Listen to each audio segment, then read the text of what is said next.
Hi! Today I'm going to be doing the second installment in my Make, Do, and Mend series. We're going to be doing some wardrobe maintenance. Sustainability and frugality is very important to me, and part of being sustainable and frugal is fixing what you have. I have 5 easy fixes that I want to do for this video to show you how simple it can be to fix what you have so that it lasts for longer. We'll start with one of the easiest. This is my work bag. I got it a couple years ago from Amazon. It used to have backpack straps on it, but I took those off because I never used them. And I've already modified it a bit by adding this patch that says "Have courage and be kind," as well as sewing these bees onto the pocket. This bag I've had for 7 years. Yeah, 7 years, and it's held up really well. I use it for work. It fits everything I need to take to work. The only problem that's wrong with it is on this inner part here, the lining is falling away and you can see the exterior fabric through that. I think if I mend this, then this bag will last me for another 7 years at the very least.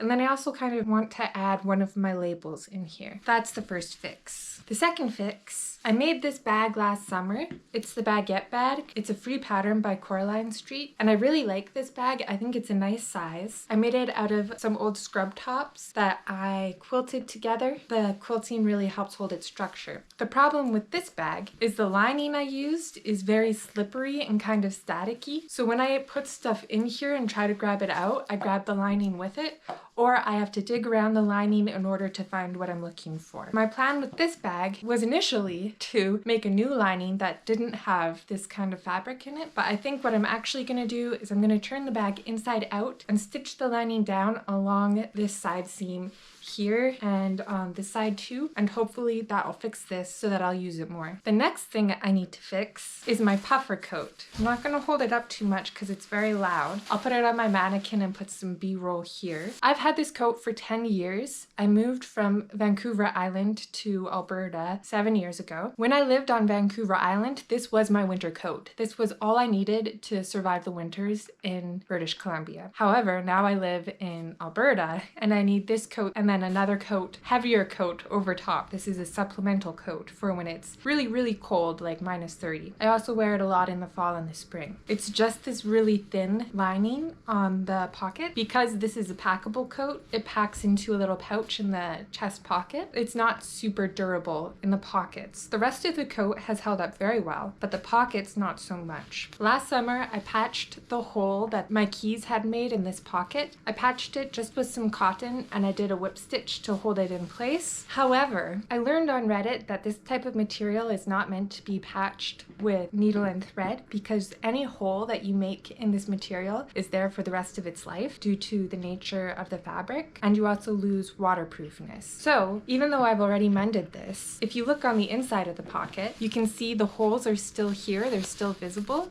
And so what I want to do is I got a vinyl patch that I want to stick down over this to maintain the waterproofness as well as make it so that nothing falls in between the lining of the pocket and the patch I made. Fourthly, I have this shirt that I got at the thrift store 3 years ago. It's 100% cotton. I really like this shirt. I wear it all the time. The only thing that has failed in it is I wore it when I was playing with my puppy and her claws were sharper than I expected and she ripped a hole in the sleeve here, so I need to darn that. In B-roll, I'll show my boots that I got last year. These have only lasted a year, which seems like a short lifespan for a pair of boots. I am pretty hard on my winter boots because not only do I live in Alberta where the winters are brutal, but I also wear my boots to work. So I get a lot of steps in these boots, and it is not in the budget to buy a new pair of boots every winter. So I'm going to try and make these boots last for at least 1 more year. I'd be happy with more than that. Like obviously I want it to last for longer than 1 more year, but at least 1 more. There's 4 things I want to do to these boots. The first thing is the sole of the boots has separated from the upper of the shoes. So I got some shoe goo so that I can glue that back together. Sorry, my dog's hitting the tripod. So I got some shoe goo so that I can glue the sole back to the upper. That's the first thing I need to do. Because these boots are made out of plastic, there's some damage where I have scuffed the boots. Apparently, my coworkers told me that you can just use regular leather shoe polish on the plastic shoes and that'll make it look better. So we're gonna try to do that. Fourthly, the insoles of my boots are shot. They're gone. I've purchased ordered some new insoles that I'm going to put in these boots so that they're more supportive for all of my walking needs. And the last thing is just aesthetic. I kind of hate how these laces look. The plan for that is to go through my lace stash because I have a lot of secondhand laces I've gotten from other people's hoards that they donate to me. And I probably have some that are long enough to go into these boots, but be a color that I appreciate better. I'm going to start off with this packable coat because I think that it's going to be very quick. Sorry if you can hear my dog, she's chewing a tennis ball. So all I have to do for this coat is put a patch over the patch that I already made. I have this nylon repair kit. It's basically just a sticker. You cut it to size and then you stick it on and you wait 24 hours and your coat's fixed. I just cut out the size that I needed and then rounded the corners because the one corner was rounded, so I thought it should all be rounded. And then I just stuck it down like a sticker. It's kind of hard to do it flat because it's inside a pocket, so I couldn't like lay it flat, and then as soon as the material stuck to the lining, I couldn't get it off. So it's relatively flat, but it's definitely not perfect, but hopefully it'll keep my coat pocket waterproof, which maybe is not something that most people are looking for, but I'm happy that I have that. Next up, we'll do my work bag. All I'm gonna do for this bag is I'm gonna fold down the fabric that is not caught under that twill tape and then pin it down and then sew it down, and then I'm gonna sew in a label. That hole's all sealed up. Not the neatest job, but it'll stop it from getting more damaged. There's my label pinned in place, so I'm just going to sew around it with a straight stitch. And there it is, all sewn in. So for the baguette bag, what I'm going to do is I'm going to turn it inside out, and then I'm going to pin along the seams, a straight stitch down, but do it with a very short distance between the outside stitches so that they'll hopefully be invisible. It's the next day. I successfully inserted my label. However, when I did the straight stitch basting the lining to the exterior, you can see it's quite visible from the outside. So on the other side, I did a pad stitch, and that's much less visible from the outside. There's still some places where you can see it. It's less obtrusive. So I'm going to take out the running stitch and redo it as the pad stitch, trying to just catch the seam allowance so that everything is invisible. You can see on the inside that the running stitch is much less obtrusive and the pad stitching is much more noticeable. I care about the exterior more than the interior. Let's redo that. There's my label.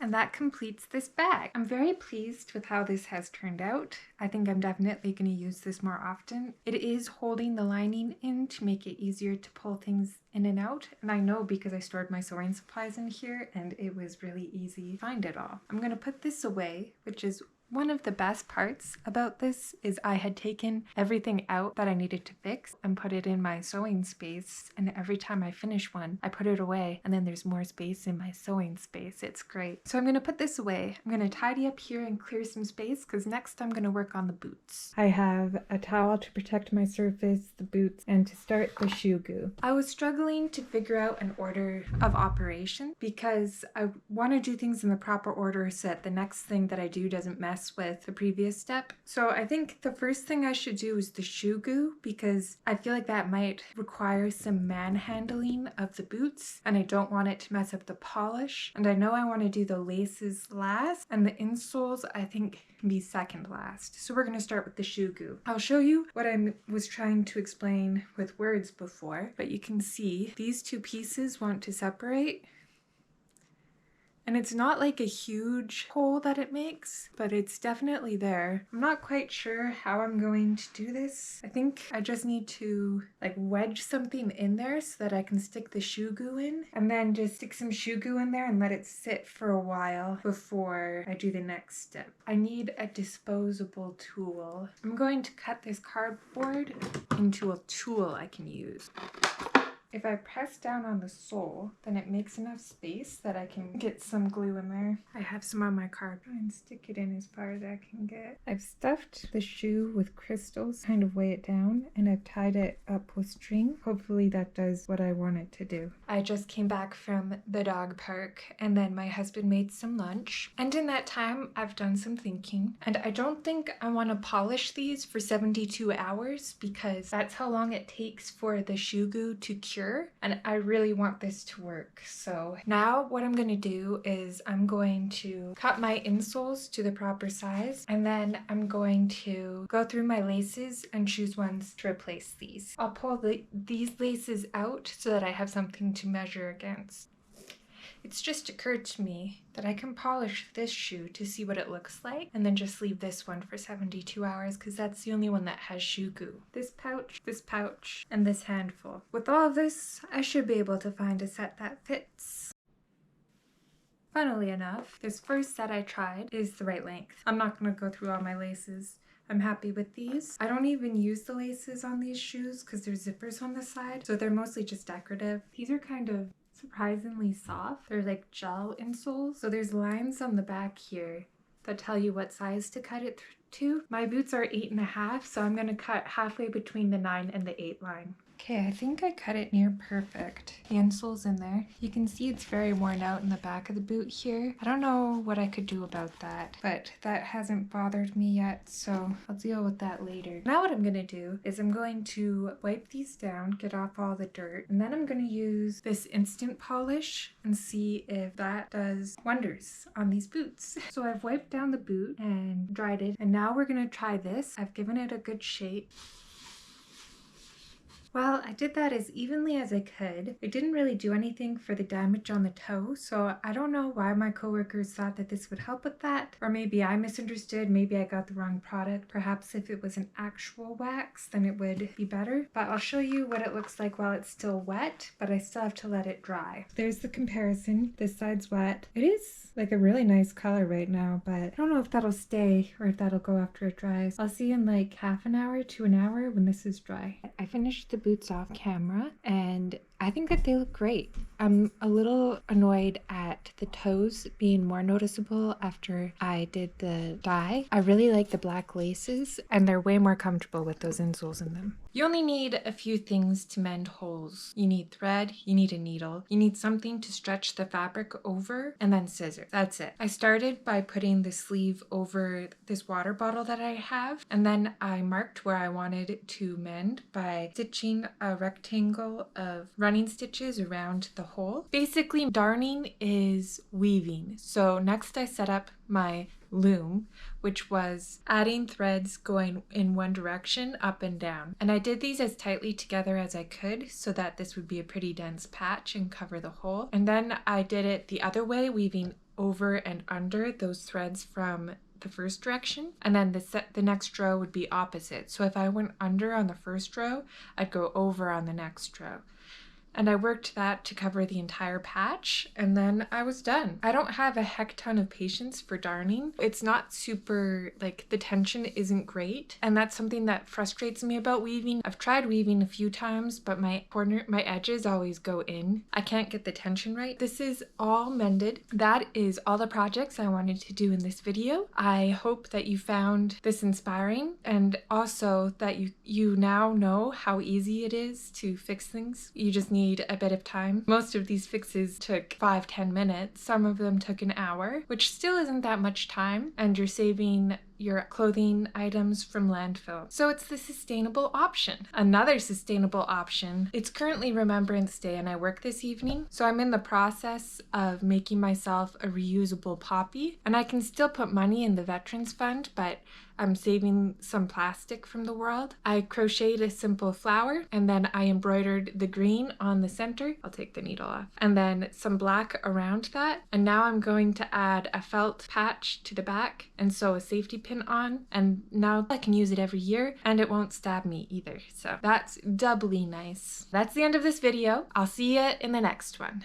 Bye.